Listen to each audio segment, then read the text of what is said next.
What's up guys, I'm Sammy Slater and I'm back for another video. Today's video is the last video in the season of the crimes I've broken it.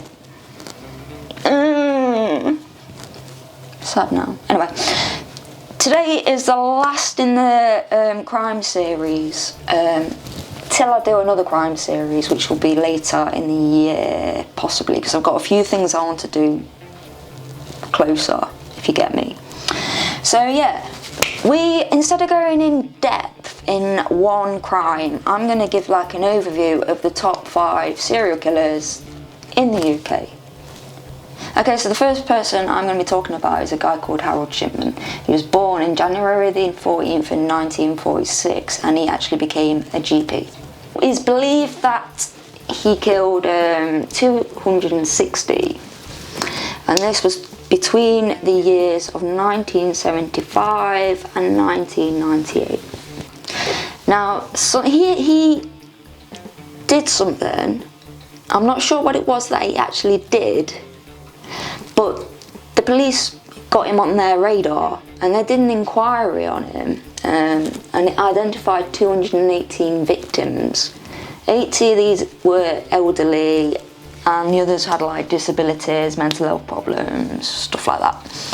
In January the 31st, the year 2000, he went to court and the jury gave 15 life sentences for murder, and also he got another year for forgery. Now this guy is now dead. He died in prison, and the prison he was in, by the way, was called Wakefield Prison. And one day to his 58th birthday, he died.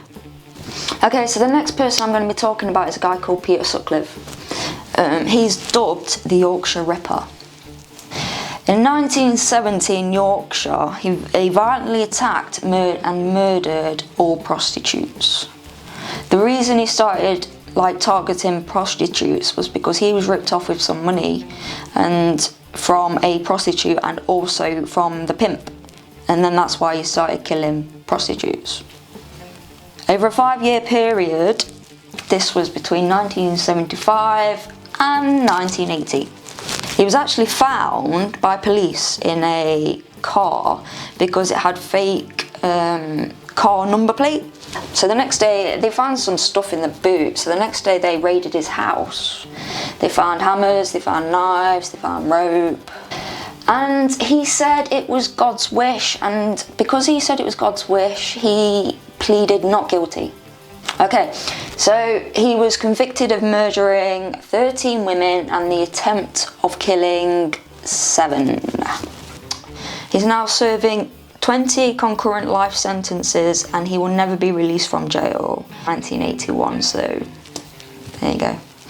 Okay, the next one is sick, and you probably have actually heard of it.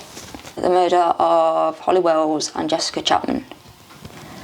And the guy is called Ian Huntley and his missus Maxine Carr. So these girls went missing on the 4th of August in 2002. They were having a family barbecue, they wanted some sweets, so they went to the shop. And this Ian Huntley was actually a caretaker at their school, so they knew him. The school was Soham Village College in East Anglia. So he was the caretaker there, and his missus was called Maxine Carr. She was a teacher assistant, but at another school called St Andrew's Primary School. So the girls were actually found by the police 12 miles away from Soham, and this was also 1 week later. In 2003, he was convicted of the girls' murder and sentenced them to 40 years in jail, a minimum of 40 years, and Maxine Carr got 3.5 years for perverting the course of justice, which was by giving a fake alibi.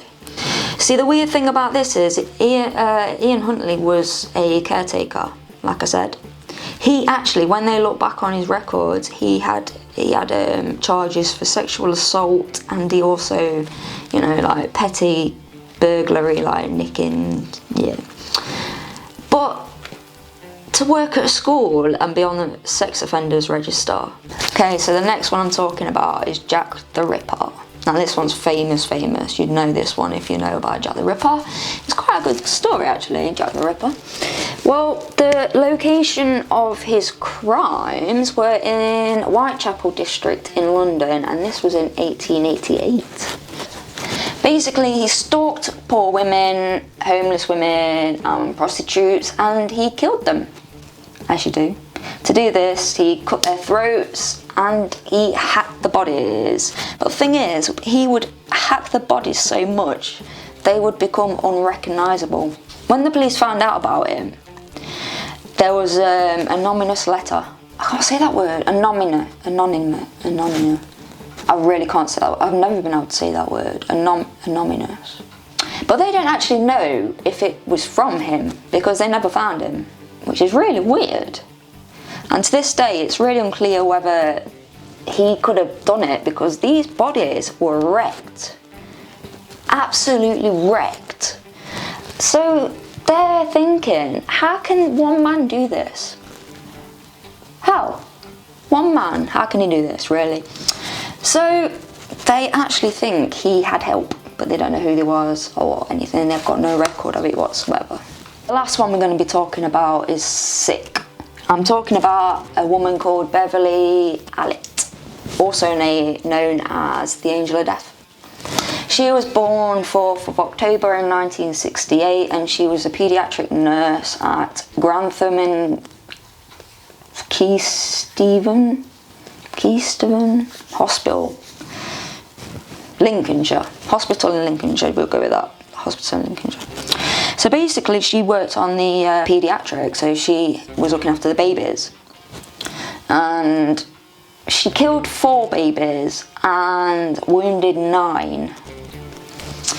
The way she did this, she would give them insulin or there would be air bubbles found. It's over 59 days and it was between February and April in 1991. They are not sure how the attacks happened.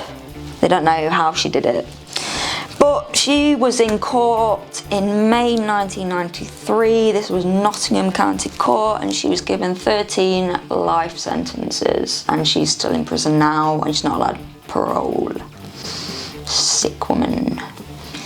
Anyway, that's the 5 top serial killers in the last session of crime. Thank you for watching the series. If you've actually enjoyed this series, thank you. I've done a lot of work on this series because I've never really gone into depth with like stories, and the first 2 I've done have been in depth. So it's been long-winded, if you get me. Next time, I don't know what I'm going to do next. I've got a few ideas. I want to write a song and then show you how I write them. I think that might be quite a good one to do next, to be fair. Yeah, and as always, Sammy Slater, buy my album, The Best of Me. I am on Amazon, I am on iTunes, I am on Google Music, I am on Apple Music, I am on everything, which you can check out. Yeah, because I'll put like where I've sold it, the pictures, like logos, like, yeah, get me? Yeah, cool.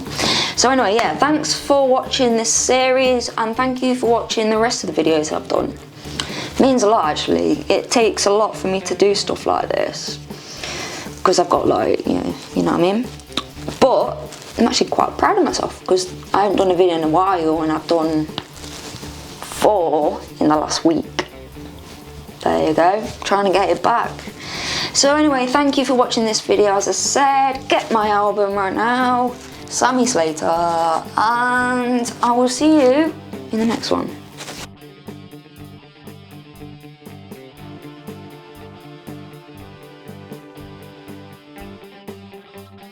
Thanks ever so much for watching this video, guys.